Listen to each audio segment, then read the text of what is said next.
Saya Juarwanto, anggota Humas Pak Siji DIY, untuk membawakan acara pada malam hari ini.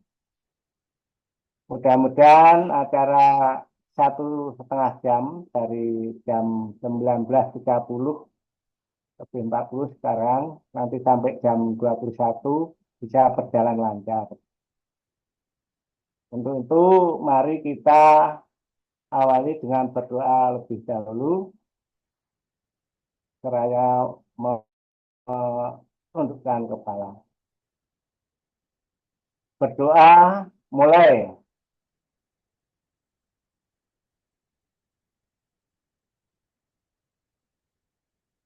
Cukup. Para master yang berbahagia, sungguh senang ya kita bisa bergabung dalam acara Denmas Bay yang kelima, edisi 5 kali ini. Yang bertugas adalah bidang humas, dan ini urut kita mendapatkan sesi yang kelima. Dan mudah-mudahan master semua nanti bisa mengikuti dengan baik, menyimak, mendengarkan dari narasumber kita yang luar biasa, Master Mufih Fatoniawan, atau dikenal dengan Master Tony. Selamat malam Master Tony. Selamat malam Master Jo. Terima kasih atas kehadirannya. Dan nanti Master Tony akan dipandu oleh moderator kita, yaitu Master Ana Manawati SE, pengurus bidang humas Pak Siji DIY. Waktunya nanti dipersilakan menyelesaikan maksimal sampai jam 9 malam atau jam 21. Namun mari kita ikuti dulu untuk acara malam hari ini. Kita ikuti, kita dengarkan keynote speaker kita, yaitu Bapak Toto Suharto atau Master Toto Suharto. Lengkapnya Master Dr. Toto Suharto, STMSI, yaitu Ketua Forum Pak Siji DIY. Untuk itu, waktu dan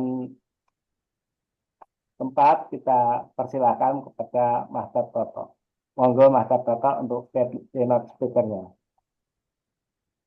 Baik, terima kasih Master Jo atas waktunya. Suara saya bisa terdengar jelas ya, Master-Master sekalian? Jelas, Master.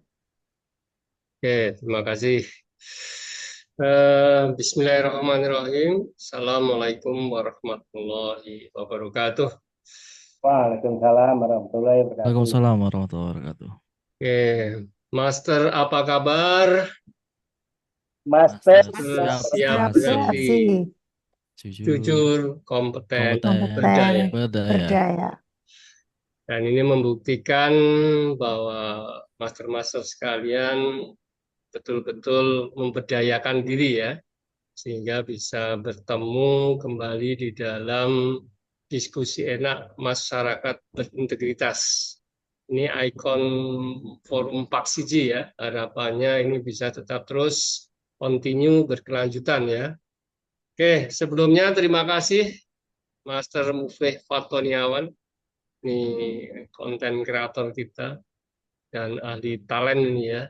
Harapannya nanti bisa saling sharing ya, katanya dengan bagaimana kita bisa membangun citra diri kita sendiri dan organisasi ya. Kita santai saja ini ya, santai, enak, dan harapannya bisa saling tolabul ilmi ya. Dan paling penting adalah ini bagian dari ibadah kita, sehingga manfaat bisa kita dapatkan ya, dunia akhirat. Ya. Baik, dan teman-teman sekalian ini yang sudah datang, saya coba absen ini. Terima kasih ini, Master Ana, yang siap membantu ini di tengah kesibukannya ini ya. sebagai Irban ini. Dan ada ini dari Master Wakil Ketua ini, Master Ani juga sudah datang ya. Wah, ini ada juga ini dari Sleman, Master Tintin Selamat yang malam, menyempatkan Master. waktunya. Selamat malam. Besok siap ikut Rakerners atau tidak, Master Tintin? Diwakili dari Gunung Kidul, Master. Begitu aja. Oke, Nggih. siap. Master Kota juga ya, Kota diwakili Nggih. begitu ya. Nggih. Jadi sudah ada wakilnya yang paling penting. Oke, dan harapannya yang bulan Desember itu nanti kita ada kegiatan di Jakarta ya, memperingati Al-Qodiyah. Ini harapannya banyak yang mengikuti ya. Oke, jadi forum Paksiji DIY yang DIY ya, ini sudah terwakili minimal 2 ya. 2, yaitu insya Allah saya dan Master Ari. Nanti harapannya bisa mewakili, dan dari kabupaten dan kota ya, harapannya nanti juga mewakili juga ya. Oke, jadi hari ini malam ini saya boleh izin share nih ya, ada berita yang bagus nih ya, dan kaitannya dengan kita. Nah ini bisa terlihat ya. Oke, kita sudah, saya matikan.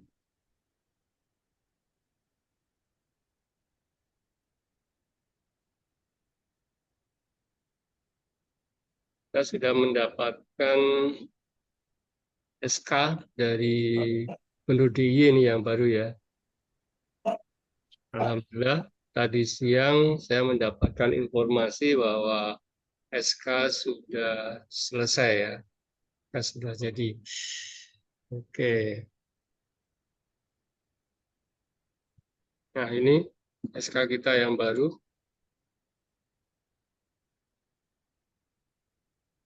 Nomor 413 Cap 2024 tentang Forum Penyuluhan Anti Korupsi Sedaerah Istimewa Yogyakarta untuk masa bakti selama 3 tahun, tapi ngitungnya dari 2024 ya. Di 2024, 2025, oh ini 2026 ini keliru ini. 2026. Oke. SK ini adalah bukti dari dukungan dari pemerintah daerah Istimewa Yogyakarta dalam rangka untuk menggelurakan semangat bersama anti korupsi di lingkungan birokrasi dan masyarakat se-DIY ya, se-DIY. Maka perlu ini upaya-upaya kita termasuk hari ini atau malam ini ya, melalui edukasi anti korupsi secara sistematis. Ini harapannya menjadi bagian dari sistematis ini. Oke, sehingga kalau kita buat pantun ini seperti ini, Master ya. Tadi sudah saya buatkan ini. Forum diskusi ini harapannya penuh dengan anggota-anggota Paksiji. SK Gubernur jadi pedoman pasti. Semangat bersama menuju solusi. Membangun negeri, tegakkan anti korupsi. Ya. Oke, jadi SK ini kita lihat ini untuk Humas ya. Humas ini dikoordinatori oleh Master Nurrohmah ya. Mungkin ini ada keperluan karena ada sesuatu hal yang tidak bisa ditinggalkan. Kemudian terima kasih juga untuk yang menyelenggarakan di sini adalah tim-tim dari Humas, Master Wuryani, Master Jo, Master Muflih, Master Eko, Master Mulyanti, Master Nurul, Master Suyatno, Master Florentina Nurwati, Master Alvin. Ini harapannya bisa hadir semuanya. Master Muhammad Alfian, Master Ana, tadi sudah, Master Krisnawati, Master Sutopo, Master Markidin, dan Master Wardoyo. Untuk Master Tintin memang tidak kita masukkan di sini karena menjadi koordinator dari Paksiji Sleman ya, tetapi operasionalnya diharapkan tetap bergabung di Humas ya. Kemudian kaitannya dengan informasi yang lain, jadi kita masih banyak ini program-program kerja dari program Humas ini. Silakan nanti setelah ini dari tim Humas ini dibuatkan ya, kira-kira program kerja ke depan apa yang sudah berjalan saat ini adalah bagus, saya kira sudah terupdate ya, terupdate secara kontinu link-link kita ya, media sosial kita. Mungkin yang hadir di sini bisa cek apakah sudah bergabung dengan sosial media kita. Di sini ada barcode SID ya, tolong diarahkan cam scanner kita ke barcode ini. Kemudian yang paling penting adalah tolong masuk ke IG, kemudian ke TikTok dan medsos yang lainnya. Kemudian tolong mulai bergabung ya, bergabung. Sehingga nanti kita akan bisa saling memberikan informasi kegiatan-kegiatan apa yang sudah atau sedang dilakukan oleh Paksi JDI. Jadi SK Gubernur ini adalah penting sekali, sehingga kita saat ini sudah mendapatkan kehormatan ya, kehormatan yang luar biasa dan beberapa kegiatan yang dilakukan di beberapa daerah, kita sudah mendapatkan langsung tugas ini ya. Kemarin ini saya kebetulan mewakili Pak Siji mendapatkan tugas langsung dari KPK kaitannya dengan sosialisasi pendidikan anti korupsi bagi eksekutif dan legislatif pemerintah Kota Salatiga. Jadi surat ini diberikan kepada KPK, kemudian dari KPK memberikan disposisi ya untuk menugaskan forum Paksiji bisa melakukan proses seperti ini. Jadi ini dari hasil kolaborasi kerjasama yang luar biasa sehingga forum kita sampai saat ini bisa menjadi eksis ya di tengah Republik kita ini. Berikutnya ini ada keynote yang izin saya sampaikan kaitannya dengan tema kita. Jadi prinsipnya adalah pentingnya saat ini kita membangun citra diri dan organisasi ya yang berintegritas. Integritas tentu saja adalah sesuatu hal yang mudah diucapkan, tetapi dalam pelaksanaannya itu memerlukan ya kepercayaan, dasar-dasar kepercayaan publik ya, di mana saat kita menjunjung tinggi nilai-nilai integritas, kita tak hanya membentuk pribadi yang dapat dipercaya, tetapi juga harus bisa ini menciptakan lingkungan kerja, termasuk kerjasama kolaborasi di antara anggota-anggota dan bidang-bidang ini, serta kesekretariatan secara transparan dan profesional. Hal ini menjadi bagian penting ya bagi organisasi, sehingga kita diharapkan di dalam membangun ya kerjasama dalam organisasi, membangun anti korupsi ini bisa berperan semuanya dalam menciptakan kegiatan-kegiatan yang otomatis menguatkan, membangun reputasi dari organisasi. Dengan tentu saja sekali lagi komitmen pada integritas, baik dalam tingkatan kecil sehari-hari atau paling tidak ada kepedulian lah, kepedulian kita termasuk malam ini. Terima kasih master-master sekalian yang sudah join bergabung di sini.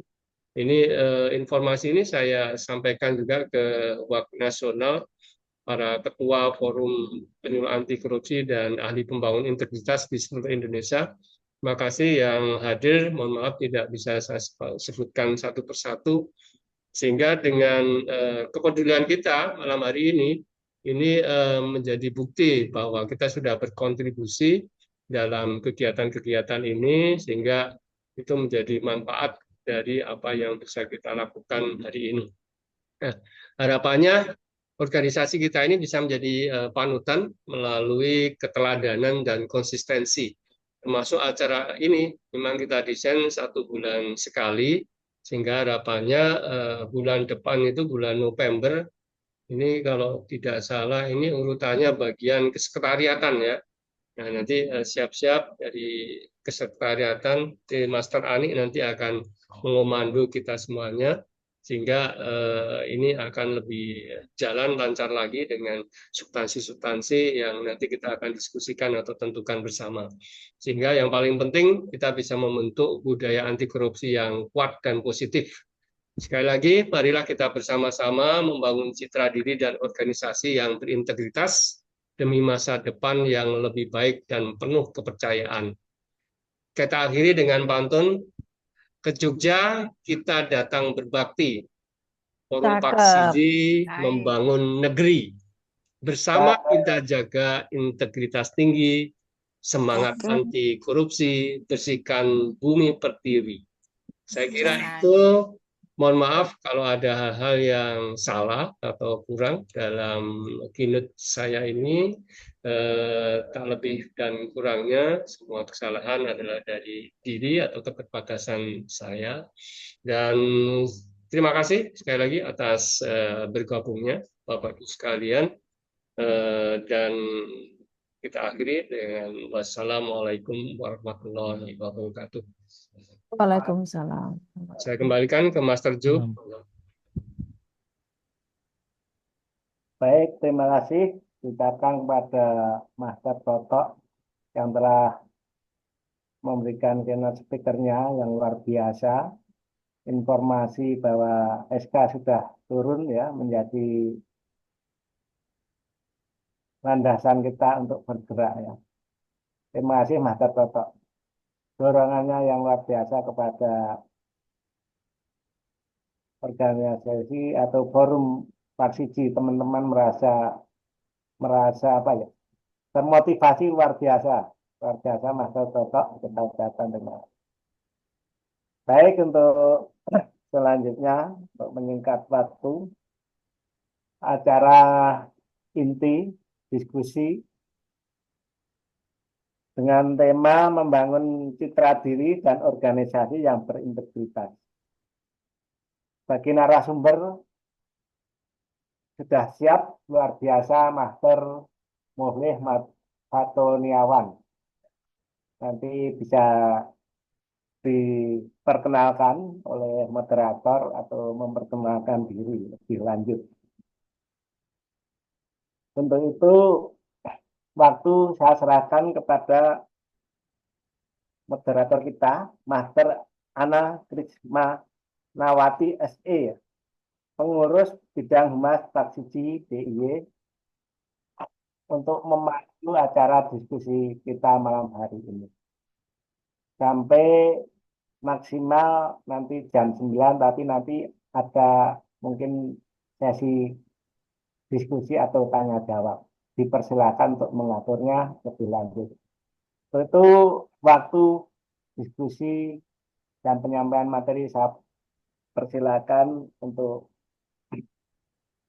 mendampingi moderator kita, Master Ana Krismanawati SE. Monggo, Master. Baik, terima kasih Pak Jo dan juga Bapak Ibu semua.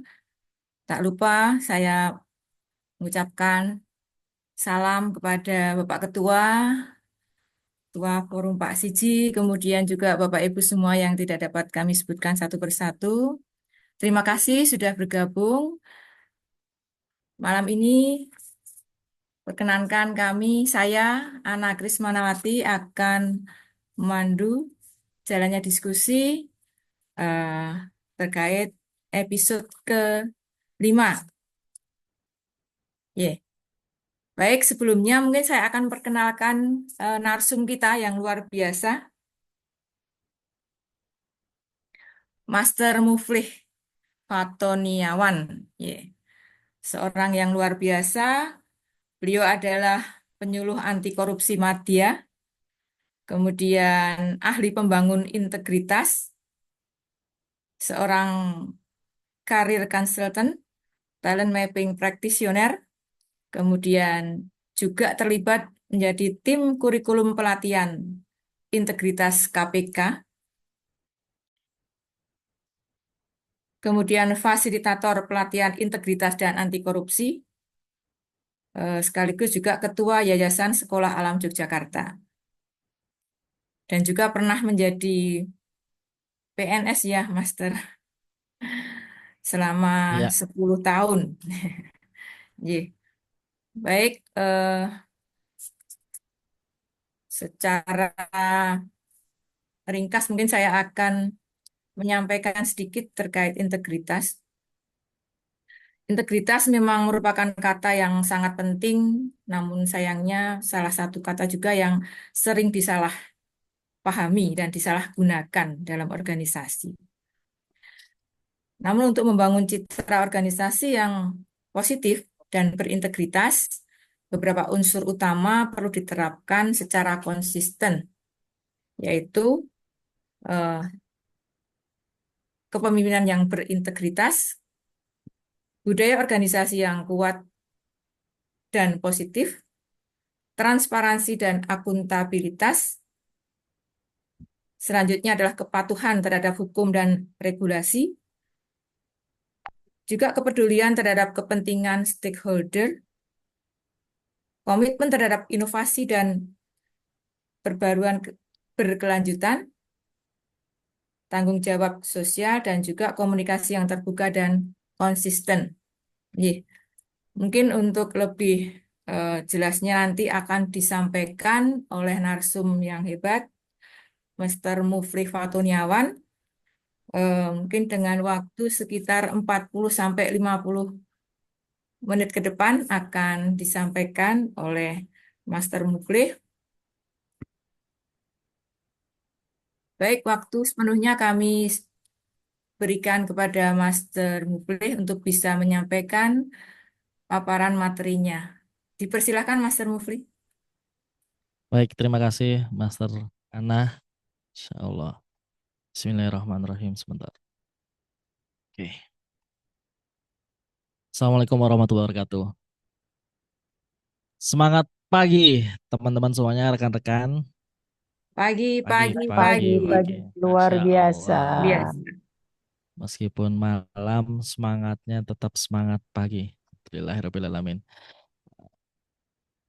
Baik, teman-teman semuanya, semoga dalam keadaan sehat dan semoga dalam limpahan berkah dan rahmat Allah Tuhan Yang Maha Kuasa.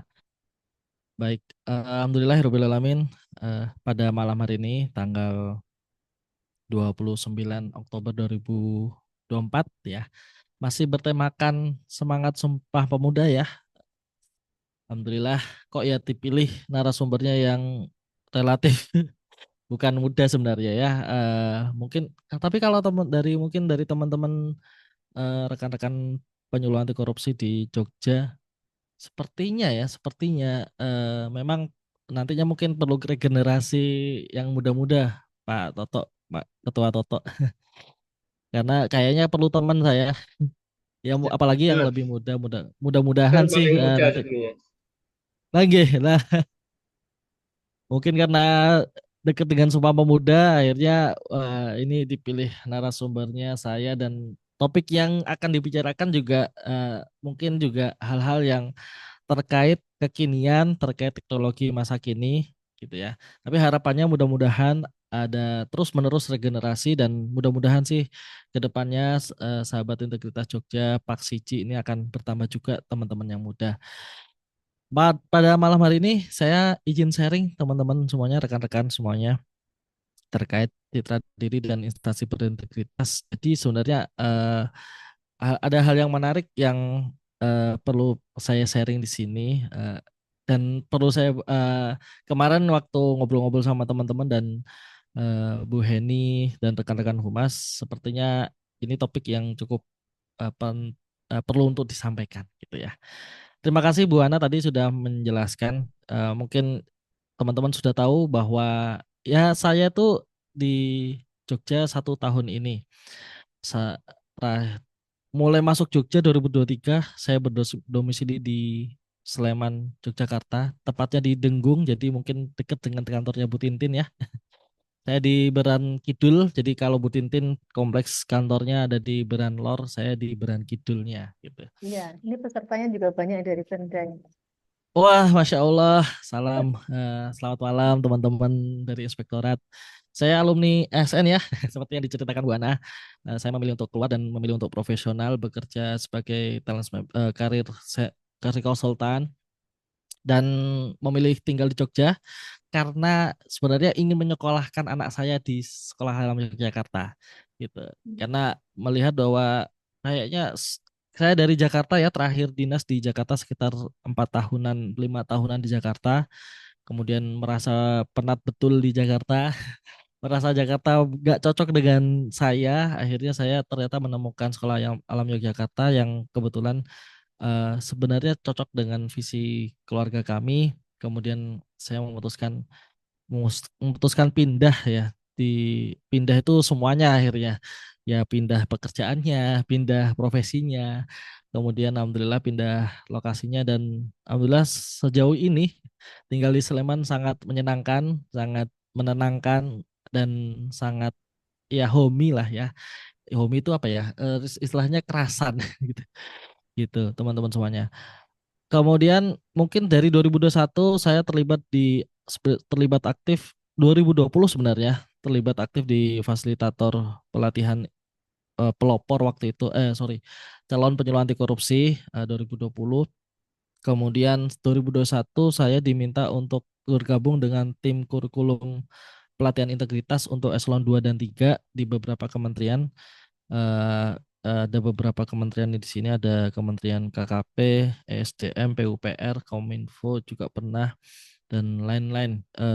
Ada beberapa kementerian yang lain dari 2021. Kemudian namanya pelatihannya prestasi, pelatihan refleksi dan aktualisasi integritas. Ini kayaknya jarang didengar ya. Jadi kalau eselon satunya KPK tuh punya program eselon satunya Paku Integritas, itu eselon 1 dan setingkat menteri. Kemudian untuk eselon 2 dan 3 para pejabat tinggi, para pemegang wewenang di satuan kerja itu ada prestasi. Kemudian biasanya yang mungkin bagian penyuluhan, edukasi dan sebagainya, garda terbannya namanya penyuluhan anti korupsi gitu. Jadi alhamdulillah saat ini terlibat cukup aktif meskipun bukan pegawai KPK ya, teman-teman semuanya, rekan-rekan semuanya. Khawatirnya dikira pegawai KPK. Ini karena teman-teman yang lain ngiranya gitu ya, saya resign dari PNS terus masuk ke KPK. Enggak gitu ya. Oh ya, ini kayaknya kurang satu. Saya lupa menyantumkan. Saya juga di KPK sebagai asesor penyuluhan anti korupsi. Jadi sebenarnya saya pindah ke Sleman tiap harinya buat cari warung kopi. Begitu banyak warung kopi dan nemenin anak-anak. Selebihnya ya kayak gini, kalau malam-malam mulai kerja, anak-anak mulai istirahat. Nah, saya sudah mulai kerja ya, gitu. Nah, teman-teman semuanya, kenapa penting begini? Karena latar belakangnya sih sebenarnya saya cukup cukup konsen di bidang jurnalistik, di bidang media, bahkan sejak 2011 gitu ya, meskipun on off, tapi sebenarnya ketertarikan saya pada dunia media, dunia kehumasan, dunia jurnalistik sudah mulai dari kampus, kemudian di kantor dulu juga saya beberapa kali memegang media sebagai ad hoc ya, sebagai pekerjaan tambahan saya dan menyadari betul sebenarnya di luar sana, apalagi kalau tempat saya Direktorat Jenderal Pajak ya, kalau ada kasus satu aja gitu ya, apalagi kemarin terakhir adalah RAT, ada kasus satu aja, wah itu luar biasa dampaknya dan kepercayaan masyarakat kepada instansi Direktorat Jenderal Pajak itu benar-benar menurun. Terakhir saya sebagai account representatif di kantor pajak Gambir di Jakarta Pusat, itu ketika ketemu masyarakat, saya nggak ngapa-ngapain, saya nggak salah apa-apa, saya menjalankan aktivitas saya sebagai pegawai pajak gitu ya. Saya datang baik-baik, saya datang ya dengan salam, langsung yang disebutkan adalah, Mas kesini bawa Rubicon ya, wah itu loh nggak salah apa-apa tapi kesindir gitu. Itu luar biasa teman-teman, Bapak Ibu semuanya, rekan-rekan, para master semuanya. Kenapa pentingnya kita menunjukkan diri berintegritas? Karena setitik Nila rusak susu sebelanga. Yang rusak adalah satu orang, yang kena tercemarnya itu semua orang. Dan itu hal-hal yang paling mengecewakan dalam hidup saya sebenarnya. Berulang kali seperti itu ketika ada kasus jatuh, bangkit dan membangkitkan kepercayaan diri.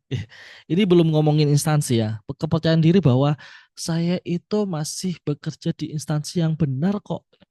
Pekerjaan saya ini kontributif kok. Bermanfaat buat negara kok. Itu membangunnya itu susah gitu ya. Karena loh kok masih ada ya orang-orang yang di kanan kiri tempat saya bekerja itu yang tidak berintegritas.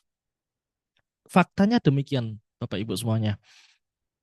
Meskipun ya itu perbandingannya jauh ya, satu dibandingkan kalau nggak salah saya terakhir keluar itu sekitar 30-an ribu, 30-an ribu lebih, hampir 40 ribu pegawai pajak kalau nggak salah ya, saya terakhir itu. Yaitu satu di antara sekian banyak, tapi ya itu merusak gitu. Apalagi soal menjaga instansi, apalagi instansi yang vital di mana orang-orang memberikan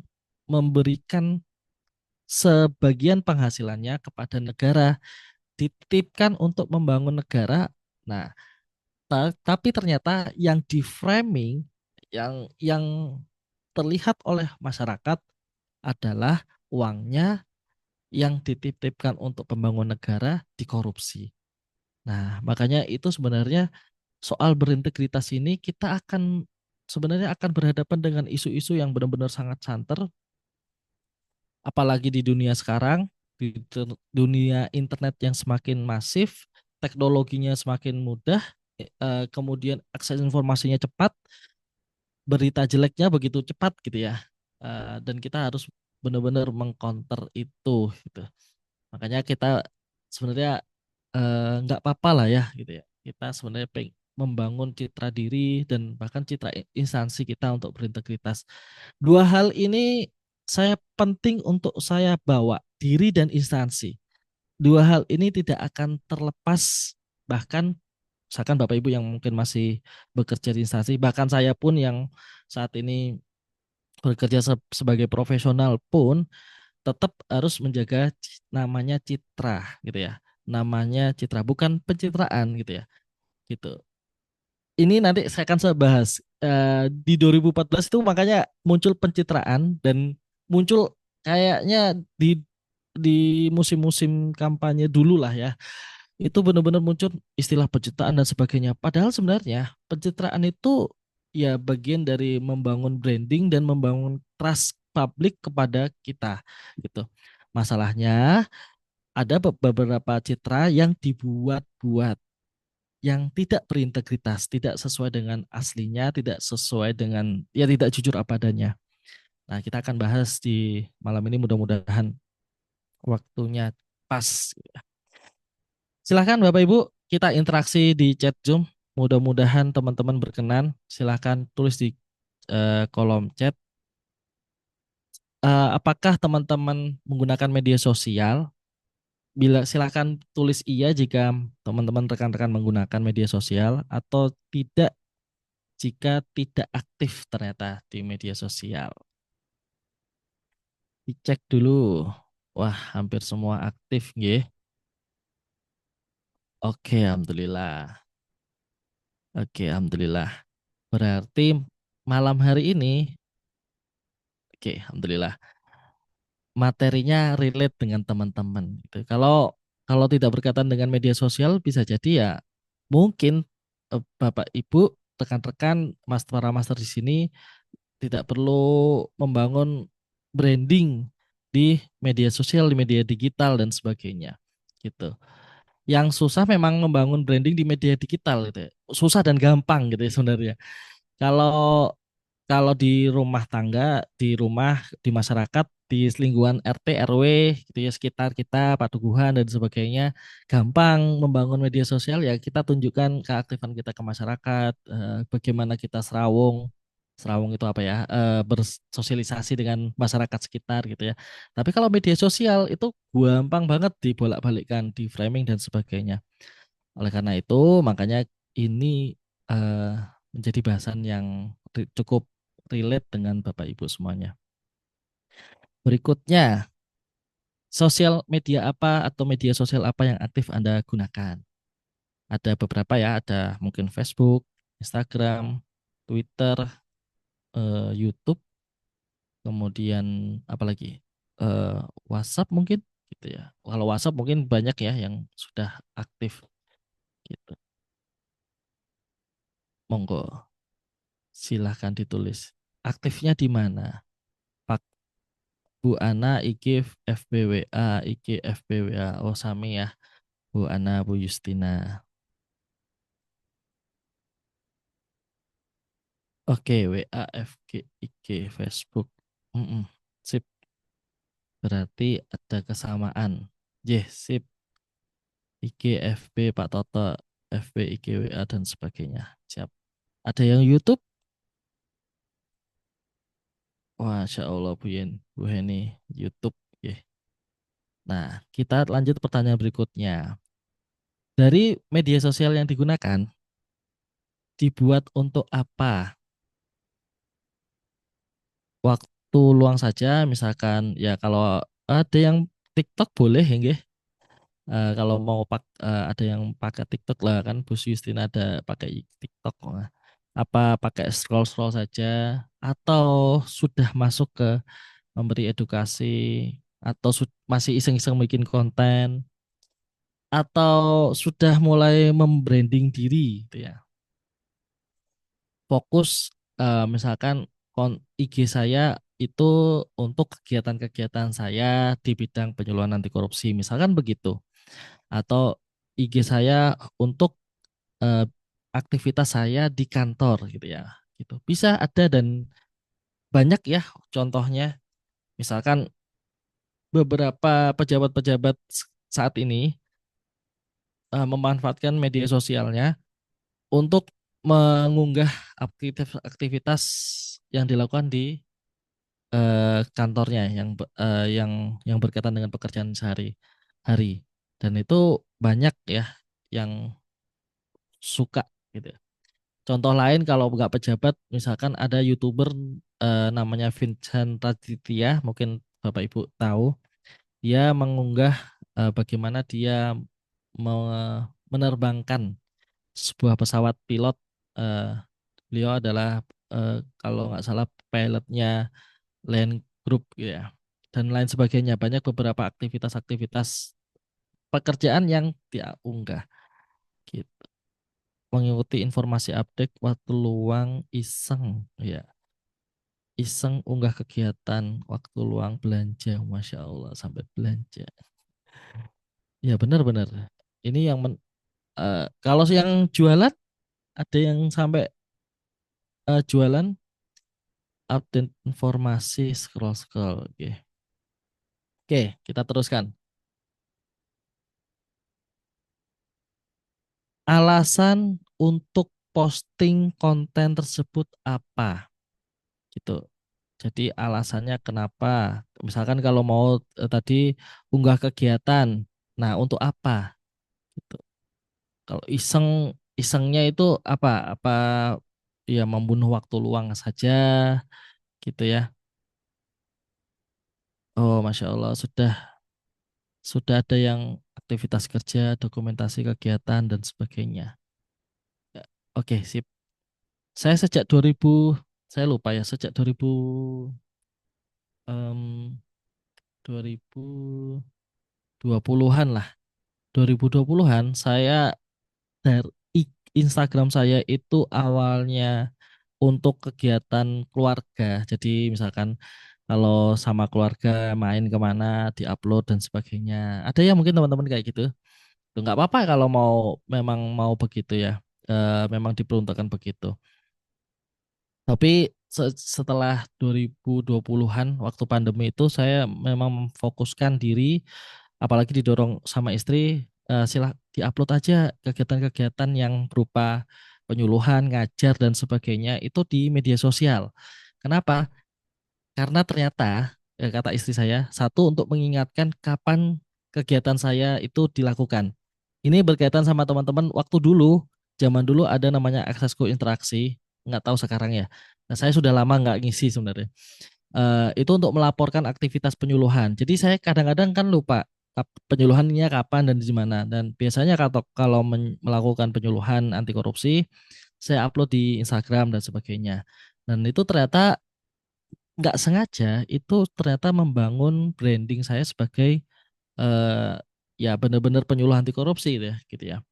Benar-benar sebagai pengajar gitu. Sehingga ternyata ke depannya oh jadinya adalah saya terbranding ya sebagai pengajar, sebagai trainer dan sebagainya gitu. Oke, terima kasih. Ini ada beberapa nggih, ada tuntutan kerja juga, dokumentasi kegiatan sip. Ini berarti seperti saya.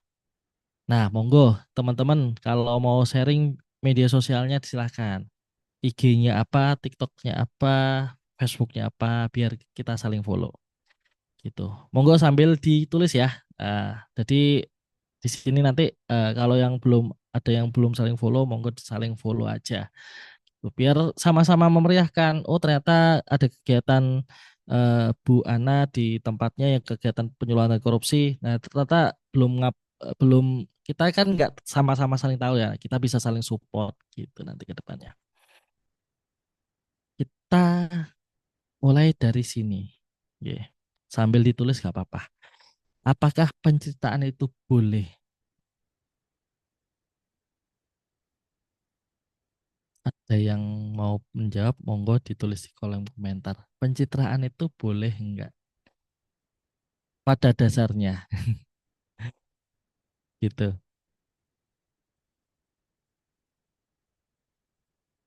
Ya, kita mulai dari sini. Bapak Ibu yang terpikir dari serangga ini, tahu ya ini apa? Lebah ya. Kira-kira, Bapak Ibu, lebah ini didatangkan di dunia, Allah ciptakan, Tuhan ciptakan di dunia ini, manfaatnya apa? Boleh diketik di kolom chat. Malam ini biar banyak interaksi ya, sambil banyak interaksi, sambil nulis obat, madu dan sebagainya. Wah, mantap. Nanti saya screenshot, saya kirim ke WhatsApp biar ada menyengat. Apa yang terpikir dari lebah ini menyengat. Oke, nggak apa-apa. Yang terpikir madu, obat madu, propolis. Ada tiba-tiba yang promosi di sini. Iya betul. Ya ya, baik-baik. Oke, ada yang lagi? Yang terpikir membahagiakan, sehat. Ya, baik. Wah, menarik ini. Master Eko Bunga.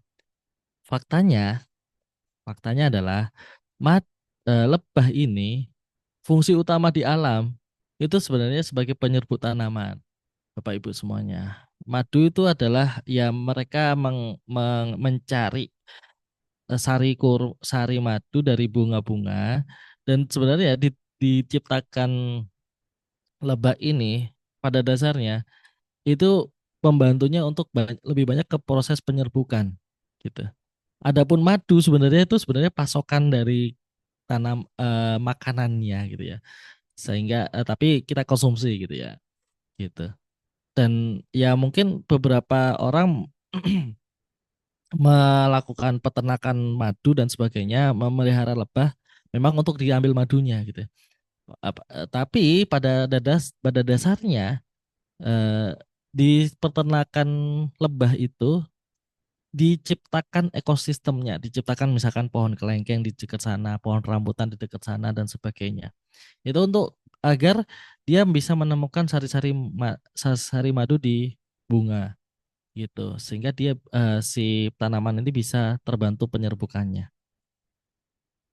Jadi awalnya teman-teman berpikir bahwa ini berkaitan sama madu. Itu bisa jadi karena warnanya kuning ya, dan warna backgroundnya memang background madu sehingga terindralah, tertangkaplah dengan indera kita bahwa asumsi lebah itu berkaitan dengan madu. Sekarang bagaimana dengan serangga yang satu ini? Bapak Ibu pastikan ya, ini namanya lalat. Ya.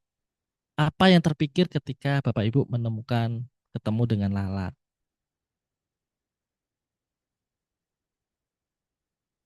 Sakit perut. Iya. Belatung penyebar penyakit. Nah, mantap ya. Penyakit. Ya, ya. Diare gitu ya. Muntaber dan sebagainya. Suka yang kotor ya. Lingkungan yang kumuh, jorok dan sebagainya ya. Begitu ada sampah, ada lalat gitu ya. Begitu ada yang busuk, ada lalat. Ya. Makanya pantaslah kita berpikir bahwa lalat ya hubungannya erat dengan ketika kita menyebut lalat, yang terpikir adalah yang kotor, penyakit, jorok dan sebagainya. Kira-kira, Bapak Ibu, fungsinya lalat ada di dunia ini apa? Setiap manusia, faktanya sebenarnya, saya berikan faktanya dulu. Setiap manusia yang ada di dunia ini, itu perbandingannya 1:17 juta lalat. Dan satu manusia bandingannya 17 juta lalat. Jadi banyak sekali lalat di dunia ini. Gitu. Nah, untuk apa kehadirannya?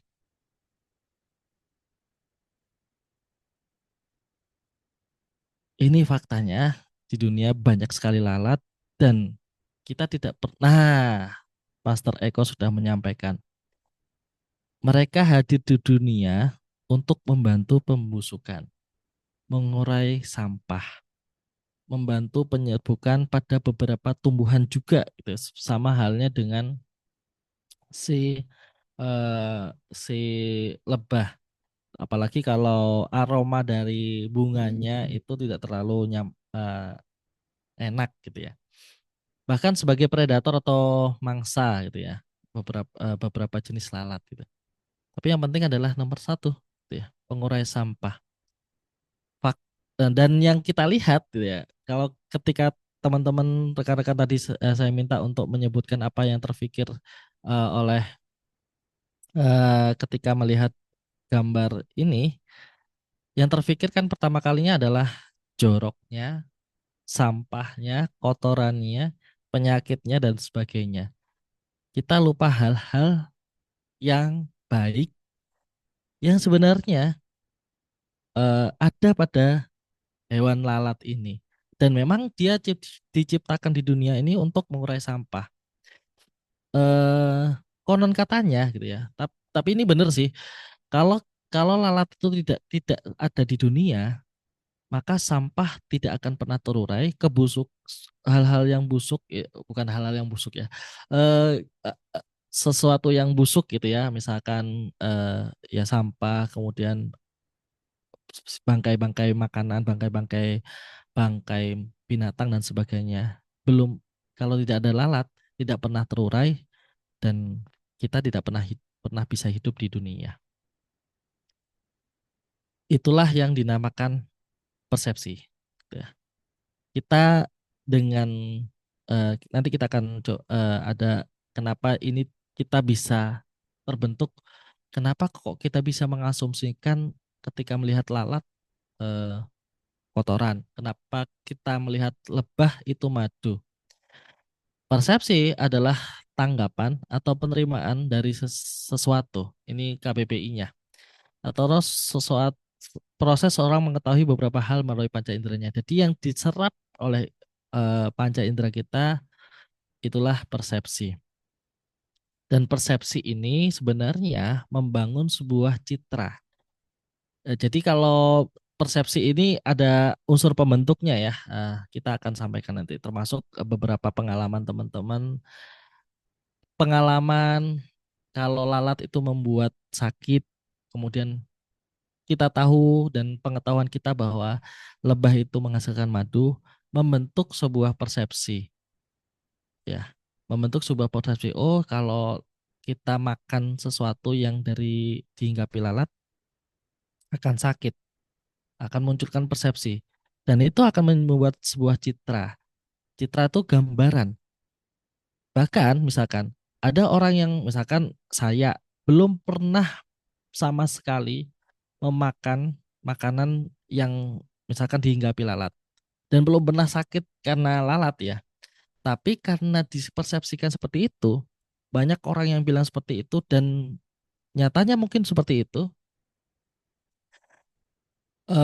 Orang lain pernah mengalaminya gitu ya, sehingga muncullah citra bahwa mohon maaf, muncullah citra bahwa si lalat ini adalah hewan pengganggu. Gitu. Bagaimana dengan kita ketika kita salah melihat? Kita tidak pernah melihat persepsi lalat dari sisi baiknya gitu. Sehingga citra yang ditampilkan pada lalat meskipun dia tidak merusak kita secara langsung, tapi dia mengirimkan persepsi kita, pengalaman kita, pengetahuan kita mengirimkan sinyal kepada otak kita bahwa si lalat ini mengakibatkan penyakit. Padahal belum tentu kita pernah sakit karena lalat gitu. Nah, kenapa itu terjadi, teman-teman semuanya, Bapak Ibu? Karena ada dorongan stimulus. Jadi persepsi ini terbentuk karena kita pernah mendapatkan stimulus. Stimulus itu bisa ditangkap dari penglihatan, pendengaran, penciuman, peraba, pengecapan, atau indera keenam yang kita miliki. Atau keyakinan ya. Misalkan kalau kalau indera keenam horor sekali ya. Jadi stimulus ditangkap oleh otak kita, oleh indera kita dengan ambang batas tertentu ya. Tentu misalkan penglihatan ya yang kita bisa lihat, sejauh kita bisa lihat, dengar begitu juga dan sebagainya. Dirasakan oleh panca indera kita termasuk hal-hal yang belum pernah kita tidak alami. Tapi kita dengar kalau lalat itu mengganggu, menyebabkan penyakit dan sebagainya. Akhirnya muncullah sensasi. Sensasi ini di bahasa NLP, Neuro Linguistic Program, ini adalah apa ya namanya, mendefinisikan ulang gitu ya.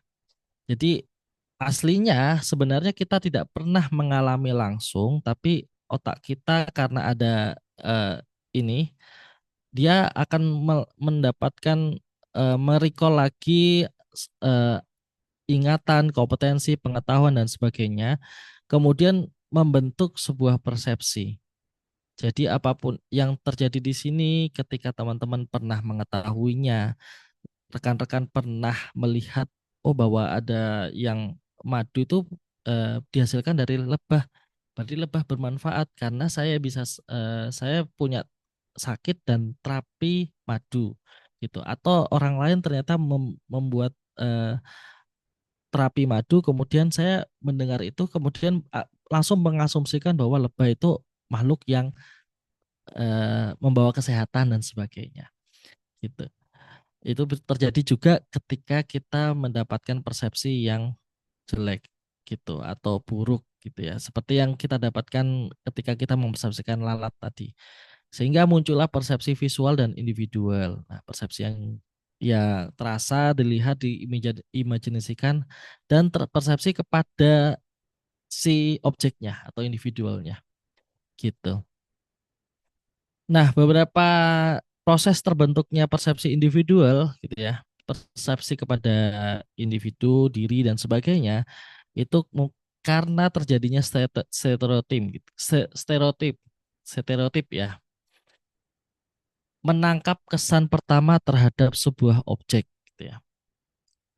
Bisa dibayangkan misalkan teman-teman melihat ya kalau teman-teman rekan-rekan di sini ada yang PNS, akan ada stereotipnya. PNS itu adalah seperti ini gitu ya. Pegawai swasta itu begini. Orang yang tinggal di desa itu seperti ini. Orang yang tinggal di kota seperti ini.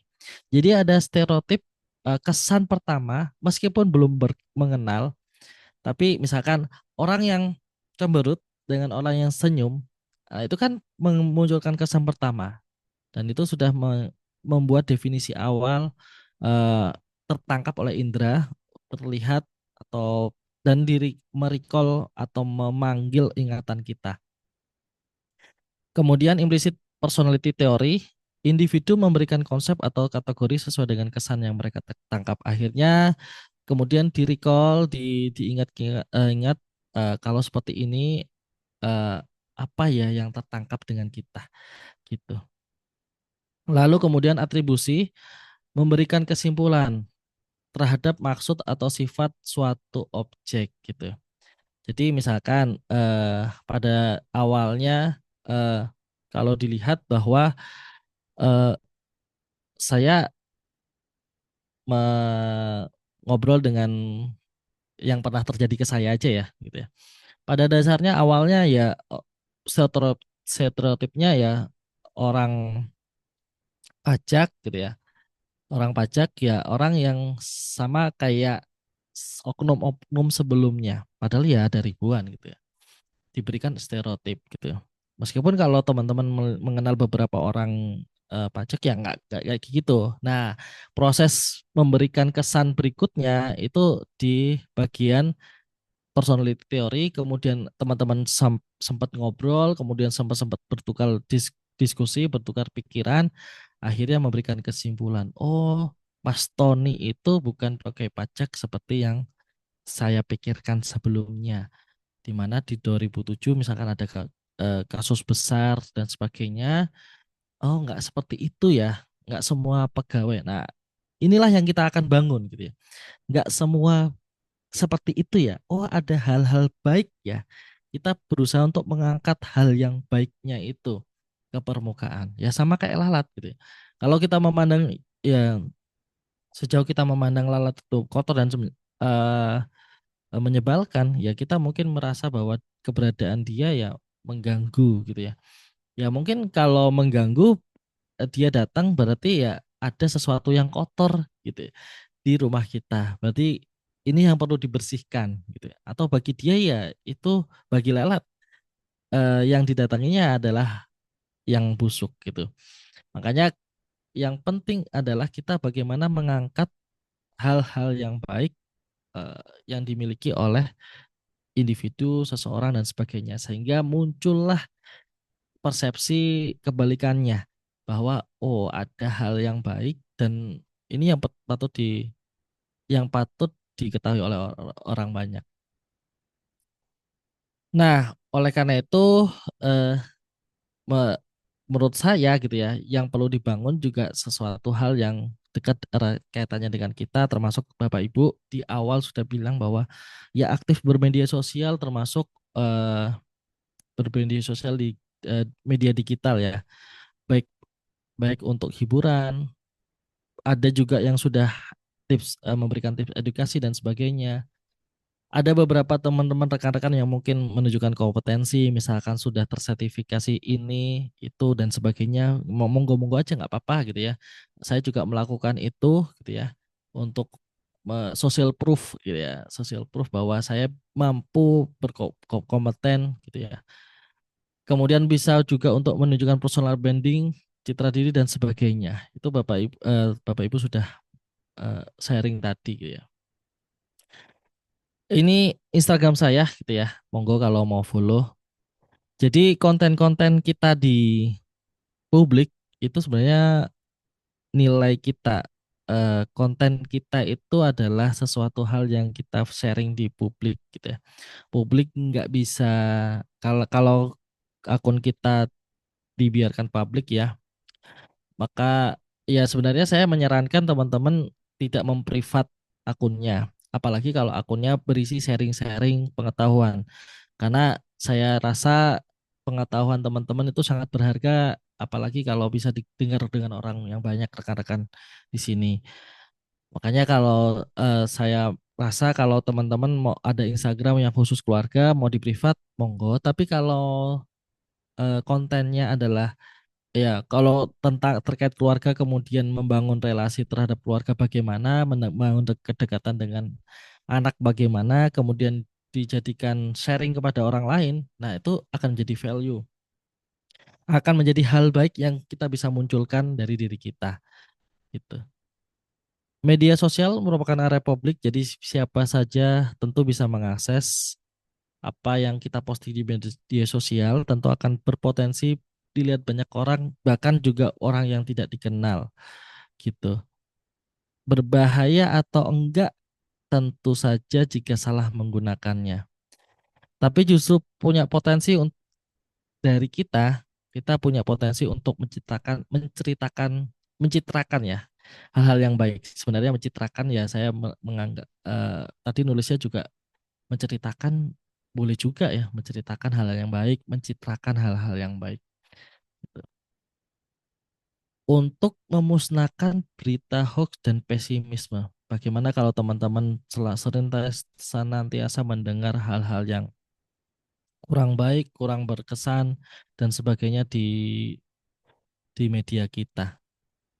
Bagaimana biar tidak salah, bagilah value yang ada pada diri teman-teman. Gitu.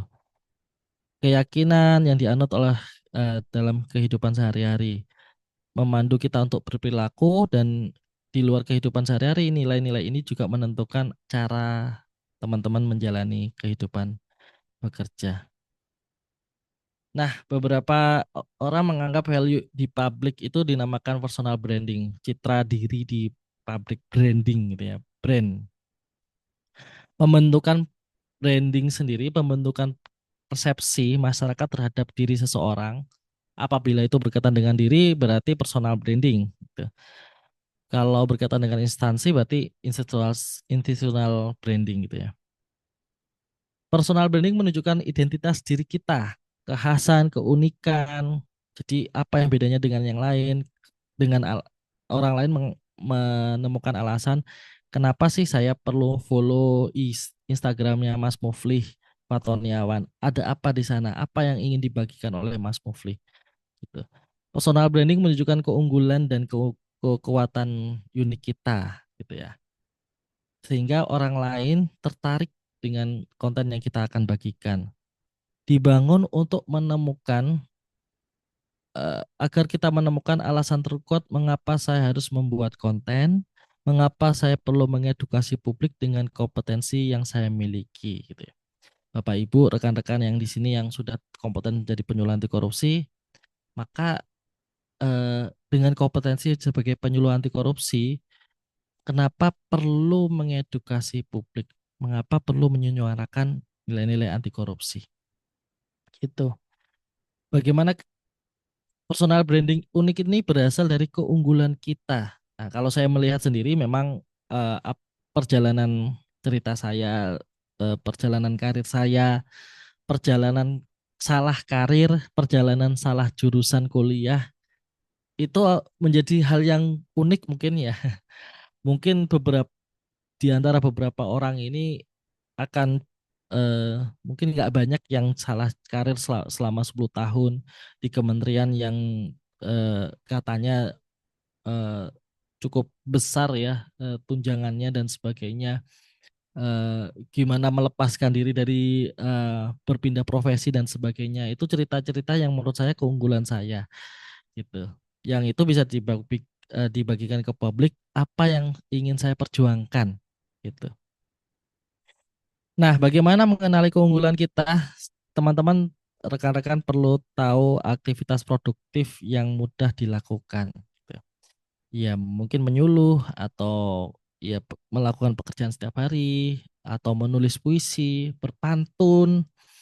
Ya, ada kan yang isinya pantun semuanya. Kemudian ada yang isinya jenaka semuanya. Kalau itu produktif, bermanfaat bagi orang lain dan mudah kita lakukan, itu mungkin keunggulan kita dan tentu yang kita suka gitu ya, agar kita menjalannya enjoy, easy gitu ya, gitu. Bu, dan mungkin boleh dengan kita bisa menceritakan beberapa aktivitas yang kita itu berdampak kepada orang lain. Caranya bagaimana? Orang lain datang ke kita untuk meminta bantuan, kemudian orang lain datang ke kita menyampaikan terima kasih kepada kita sudah dibantu dan sebagainya. Ini aktivitas yang berdampak gitu.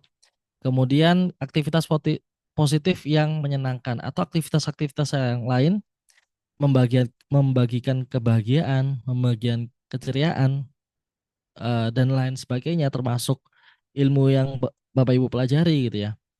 Ada pernah suatu waktu teman saya membangun Instagramnya itu dari apa yang dia baca, kemudian satu bab, kemudian di-sharing ke Instagramnya. Terus saja dibaca, kemudian dicari intisarinya, ditemukan, ditulis ulang, kemudian di-share ke Instagramnya. Nah, silakan kalau ada yang suka membaca, itu akan jadi jalan yang cantik gitu ya untuk membangun citra diri gini. Oh, saya suka baca dan sebagainya. Ini coba ditulis teman-teman. Sebutkan keunggulan sebanyak-banyaknya dan sebutkan kelemahan. Banyak yang mana? Coba dibayangkan dari waktu 5 detik kira-kira bisa nyebutin berapa keunggulan dan nyebutin berapa kelemahan dan banyak yang mana? 5, 4, 3, 2, 1.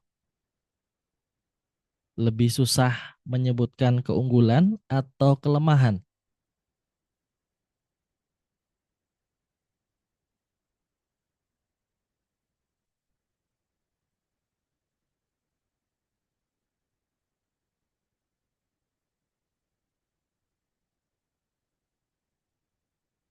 Ada yang sama banyak?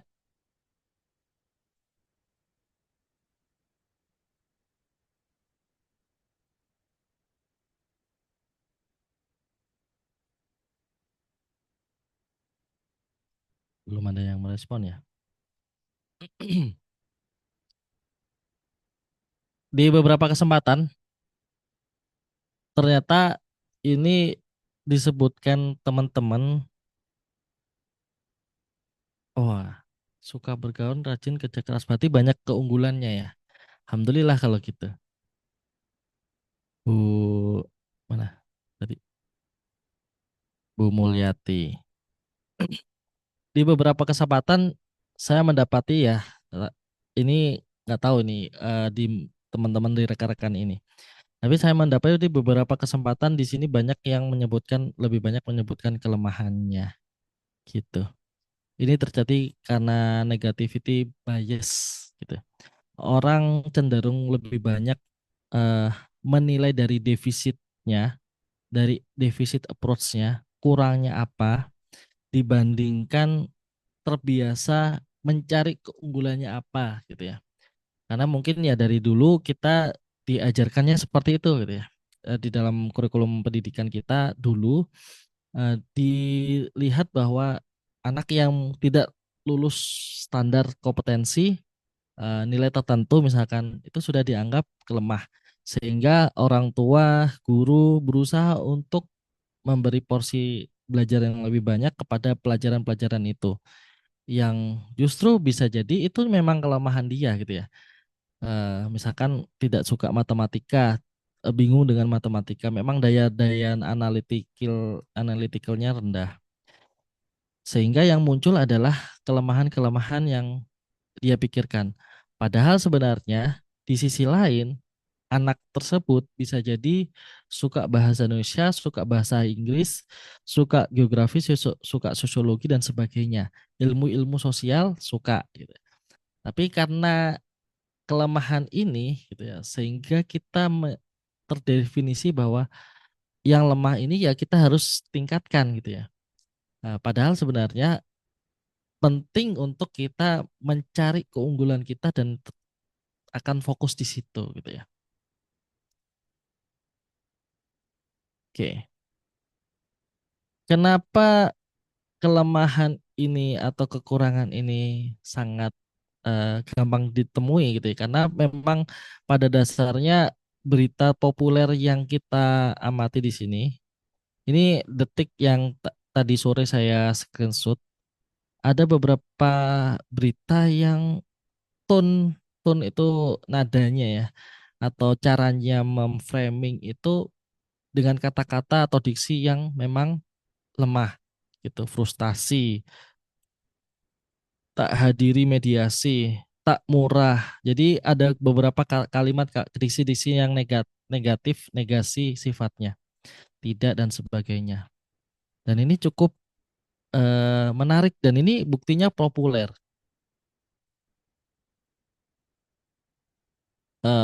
Ini di Kompas nomor satunya mantap, nomor satunya tonnya positif, nomor dua, tiga, empat dan seterusnya ini didominasi oleh tonton yang negatif. Dan ini berita-berita yang cukup viral. Ini top top news ya. Nah, berita viral itu sebenarnya ya banyaknya berita-berita viral itu sekarang ya hoax dan sebagainya, bad news dan sebagainya. Bad news ya seiring waktu akan hilang dan teman-teman bisa menciptakan sendiri, mendrive sendiri, menahkodai sendiri, menyetir sendiri gitu ya. Bagaimana berita-berita baik itu tercipta. Salah satunya dengan kita perlu menyiapkan personal branding dan dengan begitu juga kita akan membangun institutional branding. Ini singkat saja, image ya. Ini yang tadi awal saya sampaikan ini image pandangan terhadap suatu perusahaan, kalau perusahaan dan sebagainya. Kenapa pentingnya memahami branding? Karena memahami tugas dan fungsi organisasi agar masyarakat atau stakeholder, kalau teman-teman di instansi, teman-teman di organisasi itu atau stakeholder teman-teman itu tahu tugas dan fungsinya, mengetahui layanan yang diberikan, kemudian memandang organisasi tersebut sebagai sumber informasi, sumber ya menjaga amanah gitu ya. Apalagi kalau teman-teman bekerja di sektor pemerintahan gitu. Banyak hal terkait branding ini pada dasarnya biasanya itu dikaitkan dengan semua yang terlihat visual, merek, logo, citra, karakter. Nah, mulai masuk ke karakter, karakter pegawai justru karakter ke SDM juga akan dilihat gitu ya, kredibilitas hingga visual termasuk dalam branding ini. Nah, menariknya kalau Bapak Ibu rekan-rekan misalkan ke yang ini terkenal ya, ke suatu bank swasta BCA itu yang terkenal kan sapamnya ya, keramahan sapamnya gitu. Itu terkenal sekali gitu ya.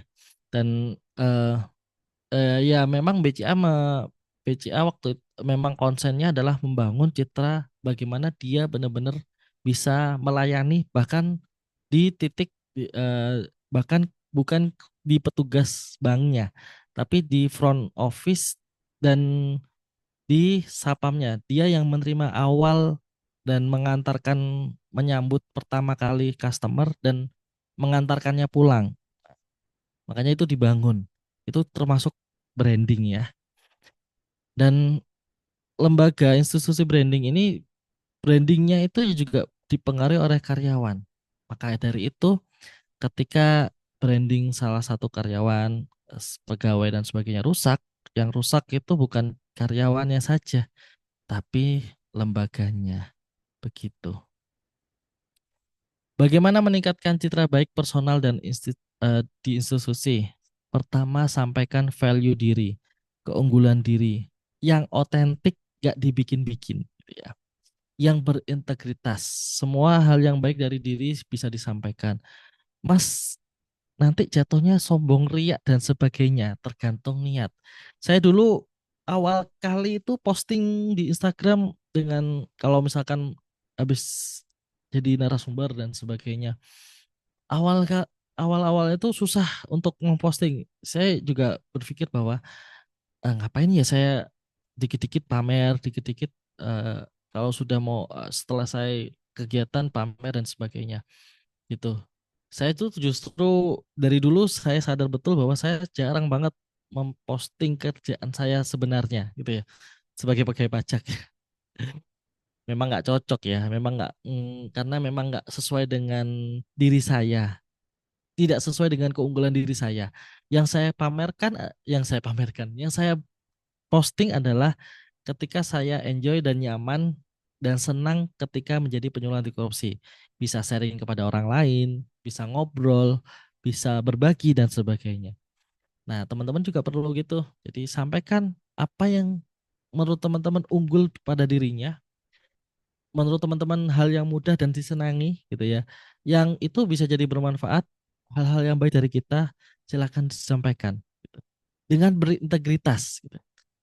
Kenapa kuncinya begini? Karena kalau tidak berintegritas, itu akan jadi penceritaan yang omong kosong, yang omong doang. Bahayanya ketika itu ternyata tidak terbukti, ah, mau dicitrakan di Instagramnya suka menolong baik hati dan sebagainya, ketika di masyarakat, ketika dilihat di rumahnya ternyata nggak seperti itu. Ini akhirnya jadi bumerang bagi kita, branding yang kita bangun. Yang kedua, suarakan anti korupsi. Kenapa begitu? Karena kita punya kompetensi sebagai penyuluh anti korupsi. Teman-teman, apalagi yang penyuluh anti korupsi ya, mudah-mudahan di sini dominasi banyak penyuluh anti korupsi. Penting untuk kita terus menyuarakan anti korupsi, menyuarakan bahwa kita berpihak pada kebenaran gitu. Apalagi dengan kompetensi kita sebagai penyuluh anti korupsi, unit kompetensi pertama aktualisasi integritas ya suarakan kebenaran itu gitu. Perlu diingat juga ini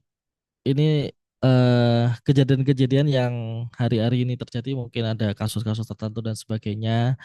Bahkan meskipun ternyata masih dalam proses dan sebagainya, teman-teman perlu sadar betul kasus-kasus itu apakah kasus korupsi atau bukan. Nah, diingat lagi materi dasar gitu. 7 kelompok tipikor. Kenapa demikian? Teman-teman penting untuk tetap menyuarakan anti korupsi, menyuarakan kebenaran, termasuk membangun branding itu juga dengan kebenaran, karena integritas itu punya kadar. Awalnya kita mudah untuk melakukan kejujuran, tapi ketika mulai ada kewenangan, mulai ada kita naik jabatan, mulai banyak eh, tanggung jawab, godaannya itu akan muncul. Eh, tem- para master bisa menolak atau tidak, gitu ya. Gratifikasi dikasihkan bisa ditolak, suap bisa ditolak. Masalahnya nggak hanya di situ, semakin tinggi kadar integritas ujiannya seseorang, maka akan muncullah resikonya.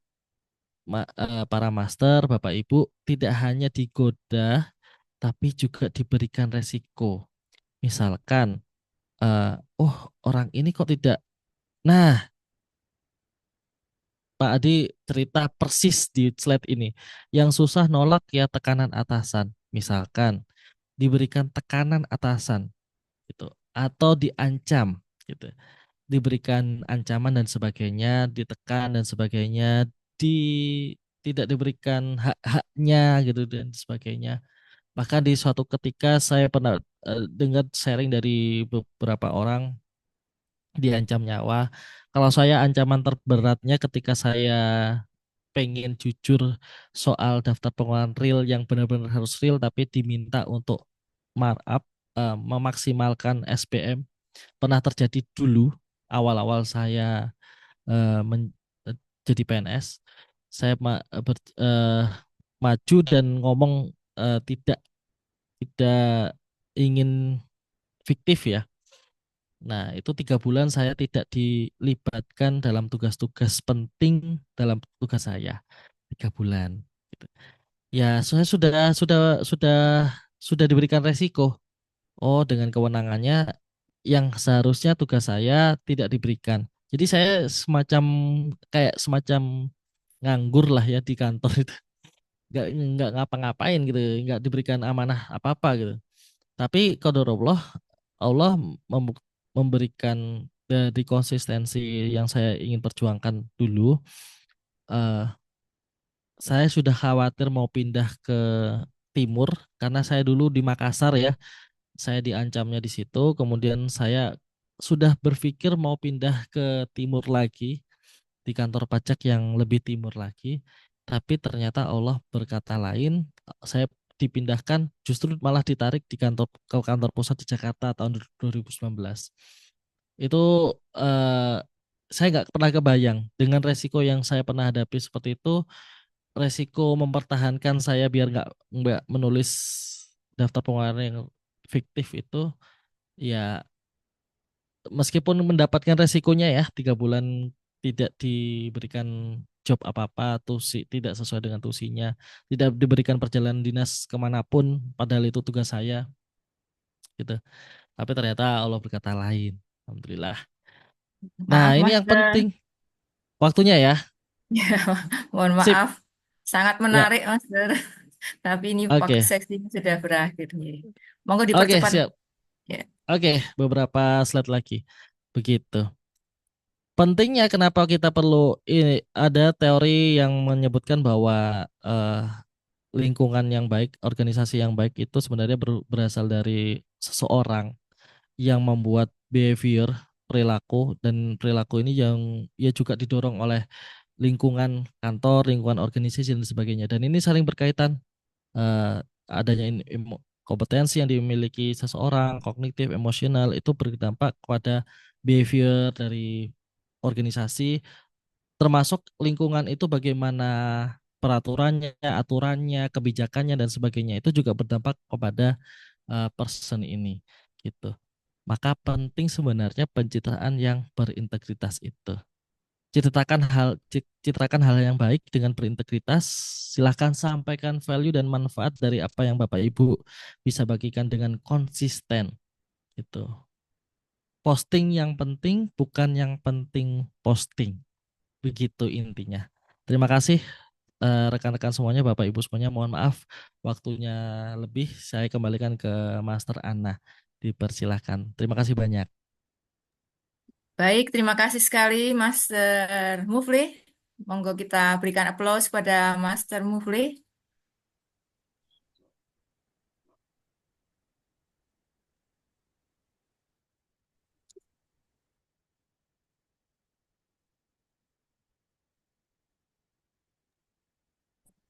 Sangat menginspirasi, Master. Mohon maaf tadi tertekan mute. Sangat menginspirasi apa yang apa yang disampaikan oleh Master Mufli tadi.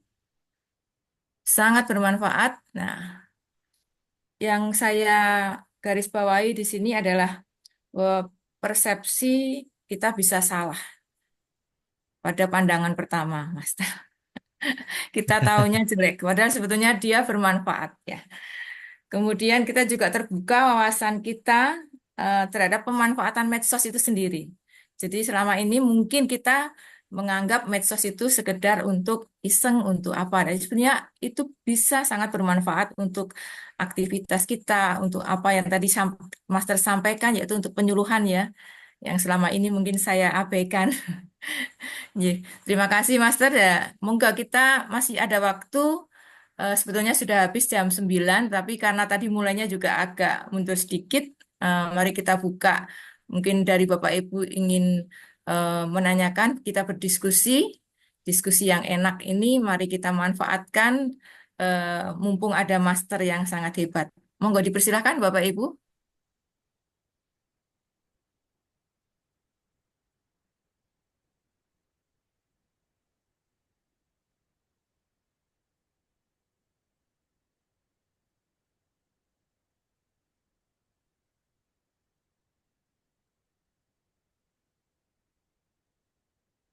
Apakah sudah terlalu larut?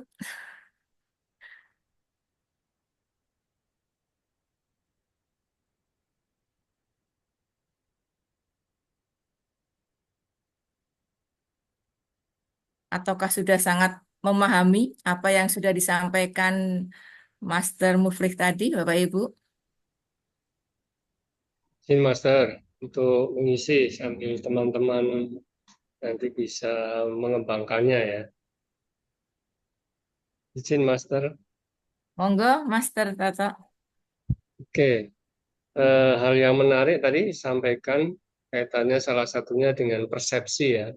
Persepsi yang membuat kita mendapatkan atau memiliki pola-pola pikir atau mindset ya. Sehingga ketika kecenderungan orang, ini saya beberapa literatur saya coba pahami kemarin, kaitannya dengan mind setting juga. Ketika kita mengatakan ya kata tidak, itu sebetulnya ini akan bisa berdampak kepada yang seharusnya itu yang harus kita lakukan ya. Nah, ini dampaknya kan ada pola pikir yang kontradiktif ya. Ketika Hmm. ada Ya. anak-anak, kita mengatakan atau melarang dia itu jangan lari ya, malah lari kencang ya. Kemudian ini yang saya takutkan juga ketika kita mengkampanyekan anti-anti itu ya. Nah, ini Oh kecenderungannya ya. justru membuka peluang untuk bagaimana cara korupsi nanti ya. Ini yang beberapa pakar psikologi mengatakan seperti itu.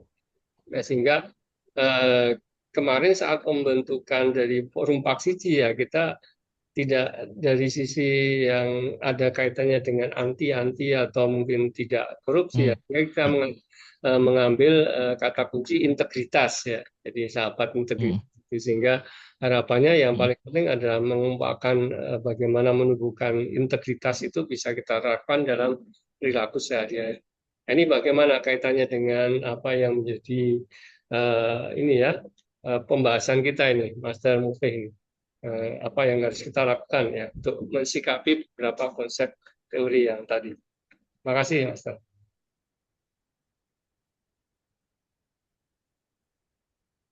Langsung saya jawab, Master Ana, izin. Monggo bisa langsung dijawab, Master Muflih, Oke. silakan. Saya izin sharing sedikit, Master. Ini menarik pembahasan Master, pertanyaan Master Toto ya. Kalau di beberapa tempat yang seperti yang saya eh, kata-kata jangan, jangan kemudian kata-kata negatif seperti itu sebenarnya di beberapa, apalagi kalau di dunia parenting itu beberapa hal sangat masif terjadi. Eh, dan ada larangan semacam bukan larangan ya, kata tanda kutip, larangan tidak tertulis bahwa jangan mengatakan kata jangan gitu atau dan sebagainya yang bentuknya negatif yang nanti justru berkali kebalikannya gitu, menyuruh kebalikannya gitu, seperti yang Mas Toto sampaikan. Eh, Pada dasarnya itu hal yang cukup tepat, diksi-diksi yang lebih ramah, lebih enak didengar, terutama kepada yang sifatnya edukatif, yang sebenarnya edukatifnya itu jauh dari kata preventif, artinya eh, s- edukasi awal ya, artinya belum belum ke arah ke benar-benar resikonya terlihat nyata gitu ya. Tapi sebenarnya kalau dilihat lagi ini persepsi yang berbeda yang saya mungkin kutip dari beberapa al- eh, petunjuk dari Al-Qur'an, bahwa yang benar-benar tidak boleh di dalam Al-Qur'an itu disebutkan tidak boleh gitu. Jangan gitu dan sebagainya. Ini menarik, tadi misalkan benar-benar eh, ya kata-kata jangan tuh benar-benar ada dan dipakai untuk hal-hal yang memang mudaratnya sangat besar gitu. Termasuk kata-kata jangan itu sebenarnya eh, di dalam beberapa ayat gitu ya. Misalkan saya izin mengutip ya, eh, hal-hal yang kata-katanya jangan tuh di beberapa ayat diberikan larangan-larangan tuh, diberikan diksi yang cukup menarik, yang artinya misalkan larangan berzina ya. Di Al-Quran disebutkan, mohon maaf ya saya ngambilnya dari referensi Al-Quran, mudah-mudahan teman-teman tidak keberatan, bahwa di Al-Isra ayat 32 disebutkan, dan janganlah kamu mendekati zina gitu. Dan janganlah kamu mendekati zina. Berarti benar-benar ini hal yang buruk gitu ya. Sesungguhnya zina itu adalah sesuatu perbuatan yang kecil dan suatu jalan yang buruk.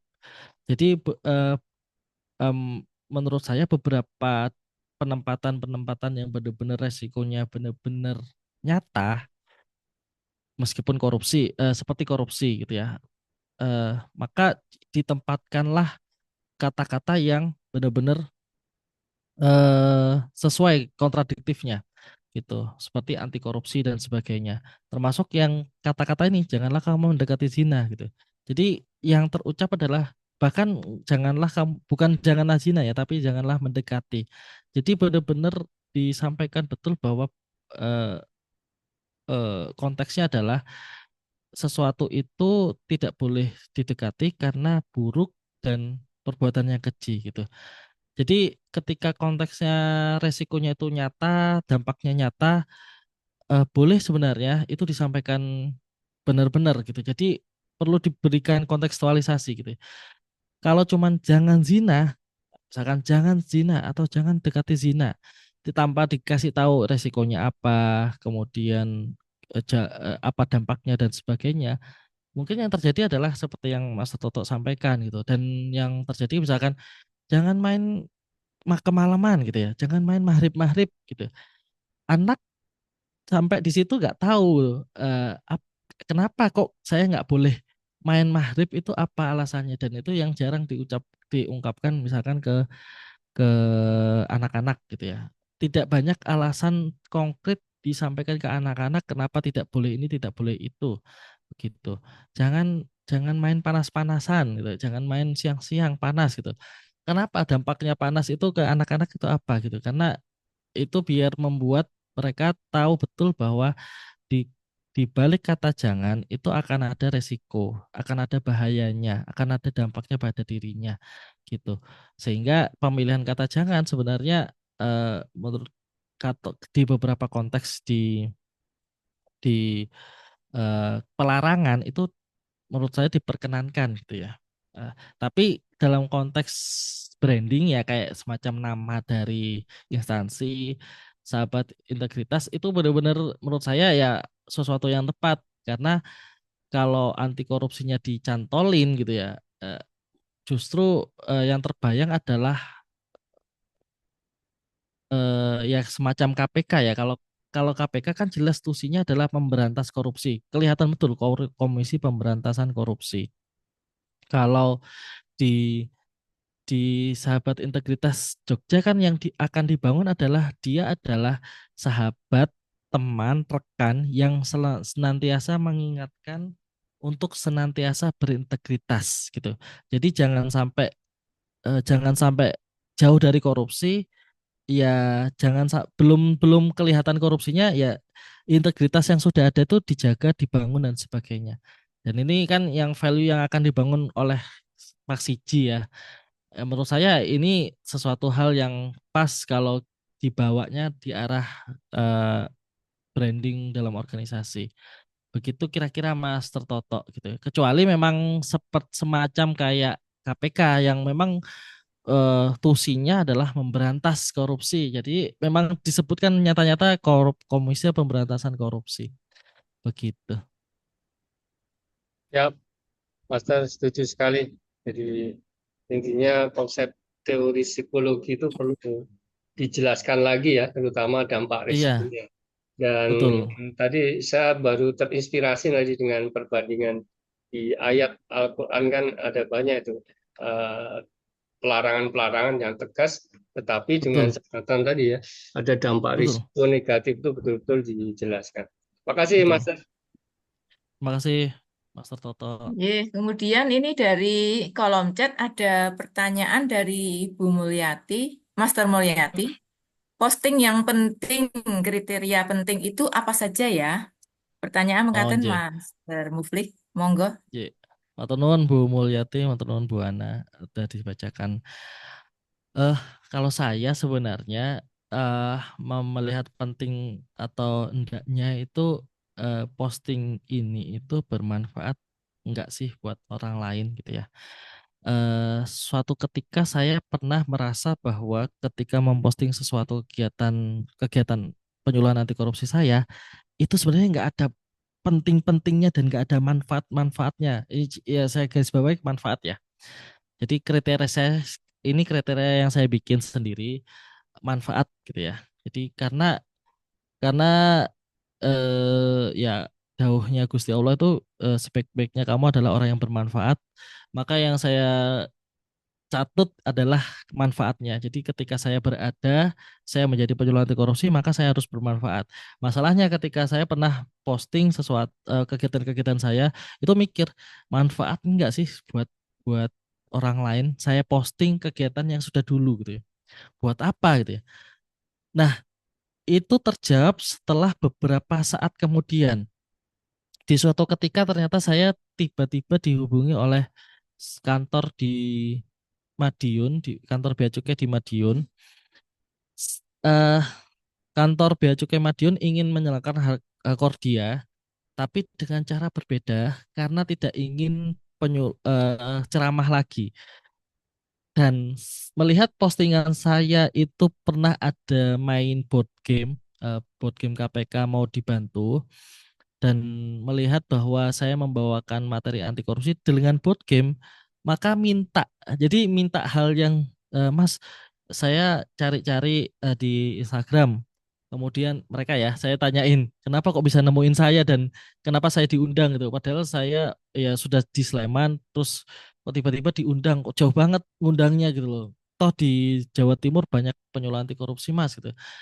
Dan mereka bilang, Mas saya nggak tahu siapa yang lain dan nggak tahu yang lain bagaimana. Tapi saya melihat Mas posting di Instagram eh penyuluhan anti korupsi dengan boot game. Saya lagi butuh Mas gitu. Kantor saya lagi Hakordia dan sepertinya penat kalau Hakordianya pakai eh, ceramah-ceramah gitu ya. Saya minta Mas untuk jadi narasumber dan memfasilitasi board game itu di kantor. Nah, dari situ saya mikir, oh ternyata apa yang saya posting itu eh, punya manfaat bagi orang lain.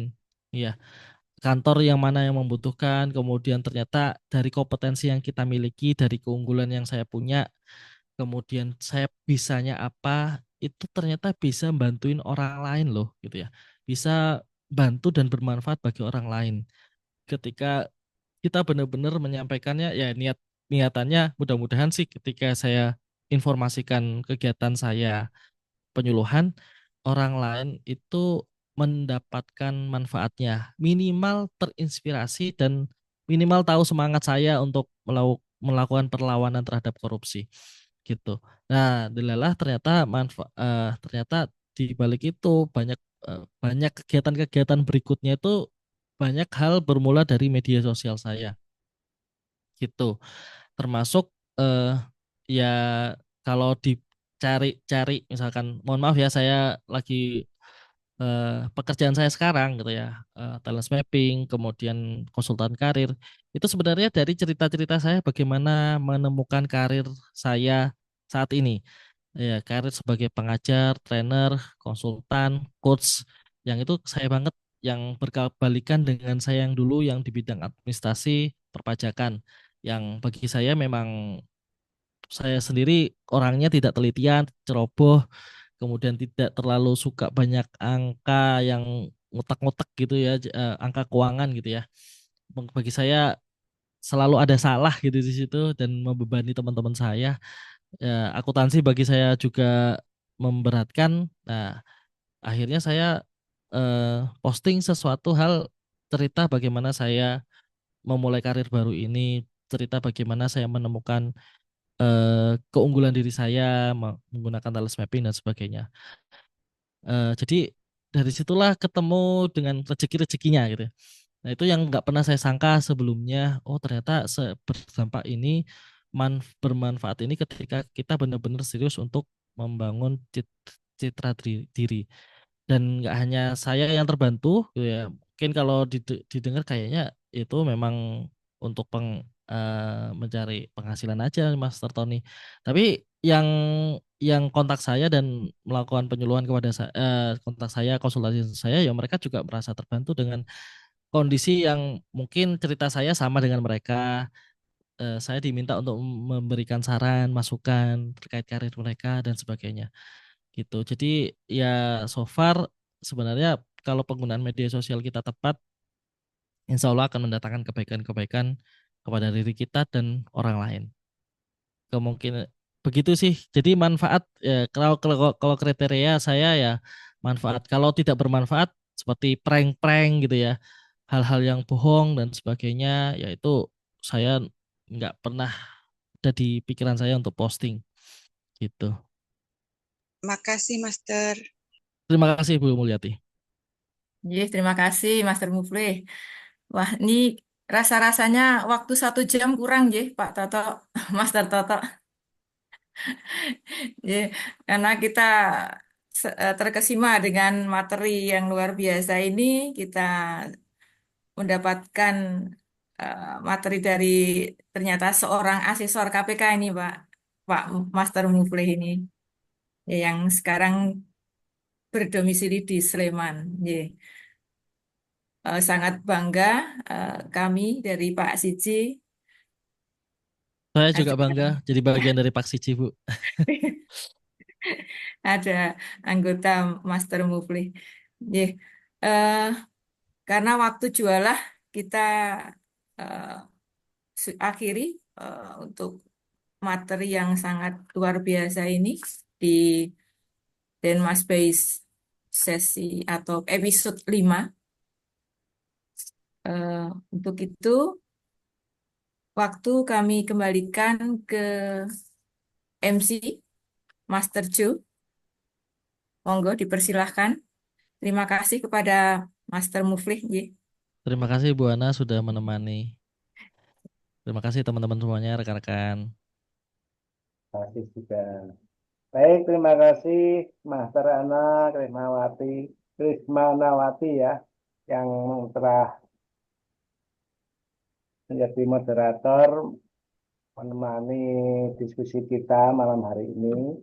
Dan terima kasih juga terutama pada narasumber yang luar biasa, Mas Batoniawan ya, SM, yang telah menyampaikan materi yang luar biasa, membangun citra diri dan organisasi yang berintegritas. Terima kasih materinya Master Tony, sangat menginspirasi. Betul. Dan terima kasih Master Toto yang telah setia mendampingi kita,